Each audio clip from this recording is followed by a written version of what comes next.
আওয়ামী লীগ হবে যতদিন বাঙালি জাতীয়তাবাদ আছে। এদেশে বাঙালির সংখ্যা হলো ৯৯%।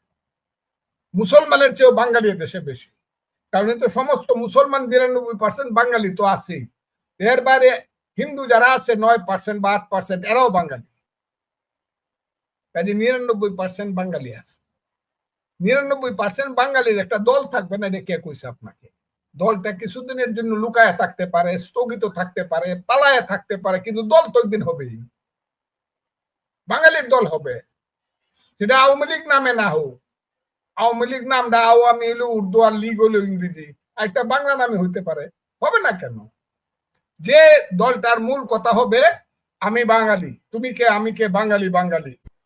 মানে অতিরিক্ত পরিমাণে মুক্তিযুদ্ধ নিয়ে কথা বলার কারণে আপনার এই সাজা পেতে হলো, নাকি ৭১ আর ২৪-এর তুলনা করতে বারবারই, মানে ৭১ আর ২৪ তুলনীয় নয় এমন কথা বলবার জন্য আপনার সাজা হলো, নাকি এনসিপি সহ ২০২৪-এর জুলাই আগস্টের আন্দোলনে নেতৃত্ব দানকারী তরুণদেরকে আপনি যথেষ্ট সম্মান দিয়ে কথা বলেন না, আপনি তাদেরকে কালো শক্তি বলেন, এমন সব অভিযোগে আপনার সদস্য পদটা গেল? মানে কি, অনেকগুলো সন্দেহ তো করাই যায়, কাজে আপনি বুঝতেই বা পারছেন না কেন? মানে এখন নানা, মানে দলের কারো তরফে আপনার সঙ্গে কোনো আলোচনা হয়নি? না, কারোর সঙ্গে আলোচনা হয়েছে কি হয়নি সেটা আমি বলবো না, আমি আপনাকে বলবো।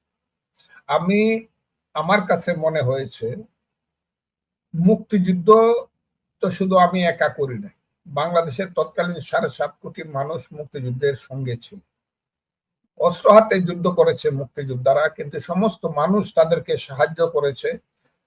খুব নিম্ন সংখ্যার কিছু আলবদর রাজাকার দালাল বাদে।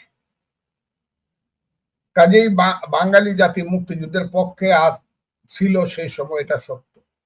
এবং আমরাও মনে করেছিলাম যে মুক্তিযুদ্ধের পরে গত ৫৪ বছরে যারাই মুক্তিযুদ্ধের বিরুদ্ধে ছিল তাদের অনেকেই ব্যক্তিগতভাবে মারা গেছে, কিন্তু যে দলটি মুক্তিযুদ্ধের বিরোধিতা করেছিল সেই দলটি রাজনীতি করছে, তার নাম জামাত। এবং আমার ধারণা ছিল জামাতের নতুন প্রজন্ম, এখন যারা রাজনীতি করছে জামাত এবং শিবির, তারা হয়তো বা বাংলাদেশকে নিয়ে নতুন চিন্তা করেই রাজনীতি করবে। ৭১-এর যে চিন্তাধারায় তারা রাজনীতি করেছিল, মানুষকে হত্যা করেছিল, মা বোনের সম্ভ্রম ধ্বংস করেছিল, বুদ্ধিজীবীদেরকে হত্যা করেছিল, সেইটা তারা ভুলে যাবে, অথবা সেটার জন্য তারা নিঃশর্ত ক্ষমা প্রার্থনা করবে বাঙালি জাতি বা বাংলাদেশের মানুষের। কিন্তু ৫ই আগস্টের পরে আমি দেখলাম যে তাদের সেই চিন্তাটা এখন পর্যন্ত, এই যে রাজনীতির বাইরের চিন্তা, মুক্তিযুদ্ধের বাইরের চিন্তা, মুক্তিযুদ্ধকে হত্যা করার চিন্তা, ধ্বংস করার চিন্তাটা তাদের রয়ে গেছে, তাদের মাথা থেকে যায় নাই। যদিও তাদের পূর্বপুরুষেরা চলে গেছে, কিন্তু তাদের পূর্বপুরুষদের অপমানের প্রতিশোধ নেওয়ার জন্য বা পরাজয়ের প্রতিশোধ নেওয়ার জন্য তারা বারে বারে বলতেছিল ৭১-এ কোনো মুক্তিযুদ্ধ হয় নাই, ৭১-এ হয়েছিল একটা গন্ডগোল, যে গন্ডগোলের মূল কনস্পাইরেটর, ষড়যন্ত্রকারী ছিল ইন্ডিয়া বা দিল্লি।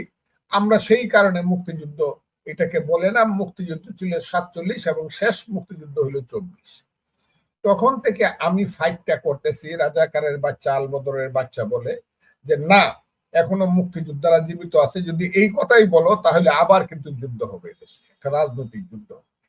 আমি এখান থেকে তখনও সরি নাই, ভয় পাই নাই, এখনো সর্বনা এবং মৃত্যু পর্যন্ত সর্বনা। যদি কেউ মনে করে ৭১-এ কোনো মুক্তিযুদ্ধ হয় নাই, আমি অবশ্যই মনে করব সেই বাংলার মানুষ না, বাংলাদেশের মানুষ না, তার বাড়ি পাকিস্তান।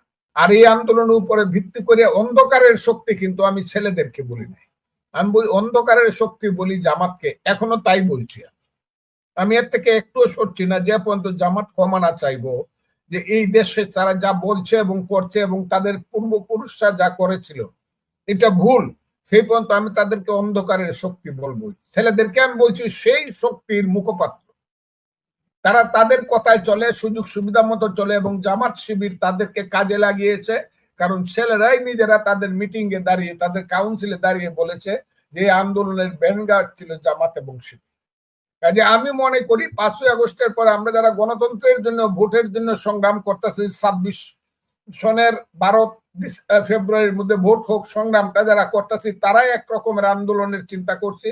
আর এখন যারা বলতেছে যে না, এটাকে আগে সিদ্ধান্ত নিতে হইব ৭১ সন ঠিক ছিল না বেঠিক ছিল, পাকিস্তান হবে না বাংলাদেশ হবে, ৭২-এর সংবিধান থাকবে কি থাকবে না, এটাকে ছুঁড়ে ফেলাইয়া দেওয়া হবে নাকি জুলাই সনদ হয়েছে ৭-১২ রকমের কথা, এবং পিআর না হইলে সিআর না হইলে ইলেকশন হবে না, এইসব যারা বলতেছে আমি তাদেরকে বলছি কালো শক্তি। সেই কথাটা তারা ধরছে, কালো শক্তি। এখন কালো শক্তিকে খুশি করার জন্য যদি আমার দল আমাকে এক্সপেল করে তাকে সাময়িকভাবে, কালো শক্তি খুশি হয়েছে কিনা তারা দেখুক। এবং আমি এখনো মনে করি আওয়ামী লীগ যদি না থাকে, বিএনপির রাজনৈতিক মহাশত্রু হিসাবে দেখা দিবে জামাত এবং স্বাধীনতা বিরোধী শক্তি। বিএনপি যতদিন এটা না বুঝবে ততদিন পর্যন্ত বাংলাদেশের রাজনীতির আকাশ পরিষ্কার হবে না। এই দেশে এখনো মুক্তিযুদ্ধের পক্ষে 95% মানুষ আছে, এটা আমার বিশ্বাস। এই বিশ্বাস যদি ভুল হয় তাহলে বুঝতে হবে আমার মৃত্যুটা অপমৃত্যু হোক। আমি আপনাকে কথাটা বললাম, 95% মানুষ বিশ্বাস করে ৭১ সঠিক ছিল, মুক্তিযুদ্ধ সঠিক ছিল, বাঙালি জাতির যে 1000 বছরের শ্রেষ্ঠ অর্জন সেটা হলো মুক্তিযুদ্ধ, এটা মানুষ বিশ্বাস করে। ওইটা ওই কিছুদিনের জন্য, ওই যে আমি সবসময় বলি, you can bluff some men for many times, many men for some times, but not all men for all times. এটা পারবেন না। মুক্তিযুদ্ধে জয়লাভ করবে, কারণ মুক্তিযুদ্ধই হলো সত্য। এটাই সত্য। আমি মানুষ হিসাবে জন্মগ্রহণ করি, রাজনীতি না। আমি বলছি আমি মানুষ, এটাই প্রকৃতি। আমি মানুষ হিসাবে মায়ের ঘরে জন্মগ্রহণ করি। তারপরে চিৎকারটা যখন দেই, মা যখন আমাকে জড়ায় ধরে, তখন মা বাংলা ভাষায় বাঙালি হিসাবে আমাকে আব্বু কইয়া বা বাবা কইয়া জড়ায় ধরে। এরপরে আমি মুসলমান বা হিন্দু হই। যার ঘরে, যদি হিন্দুর ঘরে জন্মগ্রহণ করি আমি হিন্দু হই, মুসলমানের ঘরে যখন জন্মগ্রহণ করি আমি থার্ড স্টেজ। কিন্তু আমি প্রথমত মানুষ। আর সেই মানুষের রাজনীতি আজকের প্রেক্ষাপটে হইল আধুনিকতা, প্রগতিশীলতা, বিজ্ঞান মনস্কতা, মানবতা, সাম্য। এটা হইল মধ্যযুগীয় বর্বরতা না। কাজে এটা জয়লাভ করবে। আমার মসজিদে আমি যাই, একজন ইমামের পিছনে নামাজ পড়ি, সেই ইমাম সাহেব একটা রেপ কেসে পড়ে তার যাবজ্জীবন কারাদণ্ড হইল, বা খুনের কেসে পড়ে যাবজ্জীবন কারাদণ্ড হইল। এর অর্থ কি আমি বলবো যে মসজিদে আর যাব না, ইমাম সাহেব খারাপ? শেখ হাসিনা একটা দেশ চালাইছে মুক্তিযুদ্ধের নামে, ইমাম সাহেব নামাজ পড়াইছে ইসলামের নামে, এই কারণে কি ইসলাম খারাপ হইলো? বা শেখ হাসিনা মুক্তিযুদ্ধের নামে দেশ চালাইছে বলে শেখ হাসিনা বা তার সরকার খারাপ হইতে পারে, তার বিচার হইতে পারে আইনগত, এই কারণে মুক্তিযুদ্ধ খারাপ হবে কেন? আমি মুক্তিযুদ্ধের পক্ষে এই কারণে আছি, মুক্তিযুদ্ধ হল বাঙালির শ্রেষ্ঠ অর্জন। এবং আমি মৃত্যুর আগে শেষ নিঃশ্বাস ফেলায় দেখতে চাই যে এই দেশে মুক্তিযুদ্ধ জীবিত আছে, এই দেশে আমি মৃত্যুবরণ করতে চাই। আমি কোনো ওই পূর্ব পাকিস্তান রূপী দেশ যেটা এখন হয়ে যাচ্ছে, কোন জঙ্গি দেশে আমি মৃত্যুবরণ করতে চাই না, বা মৃত্যুবরণ করব না। আর কি হবে আমি জানি না, কিন্তু আমি পূর্ব পাকিস্তান রূপী, আফগানিস্তান রূপী কোন দেশে আমি মৃত্যুবরণ করতে চাই না। আমি বাংলাদেশে মৃত্যুবরণ করতে চাই। এই কারণে আমি মুক্তিযুদ্ধের, আমি কারো পক্ষে না। আওয়ামী লীগের পক্ষে, ওই জামাতের বিপদ না। জামাতকে তো বলছে, জামাত যদি, তারা যদি গণতন্ত্রের রাজনীতি করে, এমনকি তারা যদি ইসলামের রাজনীতি করে, তারা যদি বলে আল্লাহ আমাদের প্রভু, মোহাম্মদ আমাদের নেতা, কোরআন আমাদের সংবিধান, আসো পলিটিক্স করো, জিহাদ আমাদের পথ, ভোট যদি মানুষ দেয় ক্ষমতায় যাও, কথাটা। কিন্তু একটা কথা বলার পরেই দেখছেন তো জামাতের উপরে এবারের পূজায় কি ধরনের তহম্মত বলে এটাকে, কি ধরনের গর্জন শুরু হয়েছে বুঝেন তো?